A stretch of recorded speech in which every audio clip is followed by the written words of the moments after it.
भाजपचे नेते डॉक्टर आशिष देशमुख आपल्यासोबत आहे. वो काय सांगणार? राहुल गांधी महाराष्ट्रात आहे, भारत न्याय यात्रा लोकसभा निवडणुकीच्या पार्श्वभूमीवर.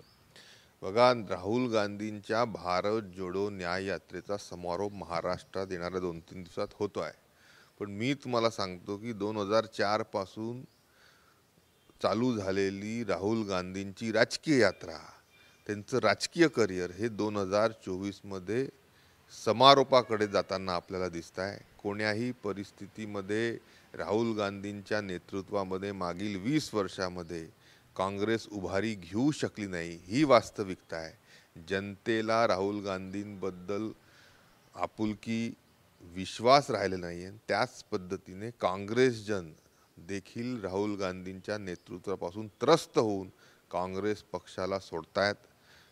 तर खुद्द राज्याचे काँग्रेसचे माजी मुख्यमंत्री अशोकराव चव्हाण असतील, मिलिंद देवरा असतील, उल्हास पाटील असतील, अशा प्रकारचे कित्येक लोक राज्यात आणि देशात विशेष करून राहुल गांधींवर विश्वास नसल्यामुळे किंबहुना ते काँग्रेसला पुनश्च चांगले दिवस देण्यासाठी अकार्यक्षम असल्यामुळे भाजपाकडे येत आहेत. म्हणून मी म्हणतोय की 20 वर्षानंतर 2024 मध्ये राहुल गांधी यांचं करिअर हे संपुष्टात आल्याशिवाय राहणार नाही. काँग्रेस नेते दावा करत आहेत त्यांच्या यात्रेला महाराष्ट्रात चांगली गर्दी आहे, भारत जोडो यात्रेलाही गर्दी होती.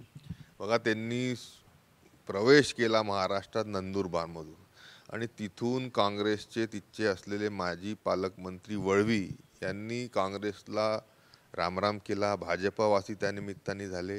ह्याच पद्धतीने आपण पाहाल की घोडा मैदान जवळ आहे.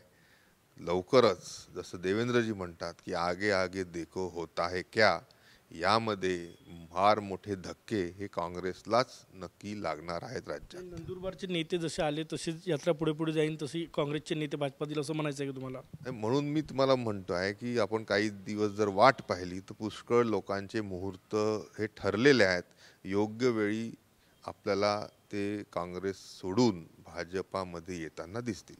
घोडेबाजार होईल लोकसभा निवडणुकीच्या पार्श्वभूमीवर? घोडे बाजाराचा प्रश्न नाही. राहुल गांधींवर मुळात काँग्रेस जनांनाच विश्वास राहिला नाही आहे. राहुल गांधींचं क्रेडिबिलिटी क्रायसिस जे आहे ते आता 20 वर्षानंतर एवढं झालं आहे की त्यांचं राजकीय करिअर हे लवकरच संपुष्टात 2024 मध्ये आलेलं आपल्याला दिसेल. लोकसभा निवडणुकीच्या पार्श्वभूमीवर ही यात्रा होत आहे. उद्धव ठाकरे त्या यात्रेत सहभागी होणार आहे.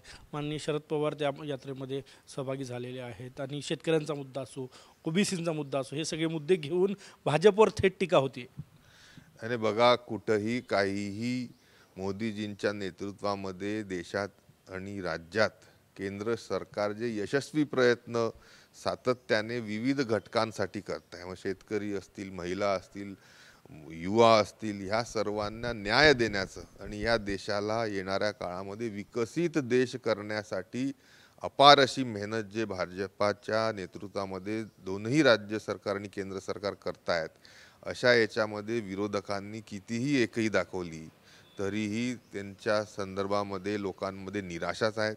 काँग्रेसला मागच्या वेळेस एकच जागा राज्यातून खासदारकीची मिळाली.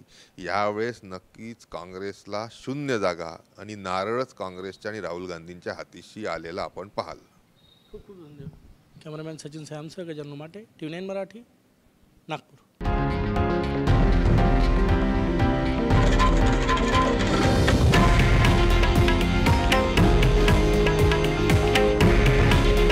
हे आहे देशातील नंबर 1 न्यूज नेटवर्क आणि आपण पाहत आहात TV9 मराठी. काळजी तुमची, हित महाराष्ट्राचं.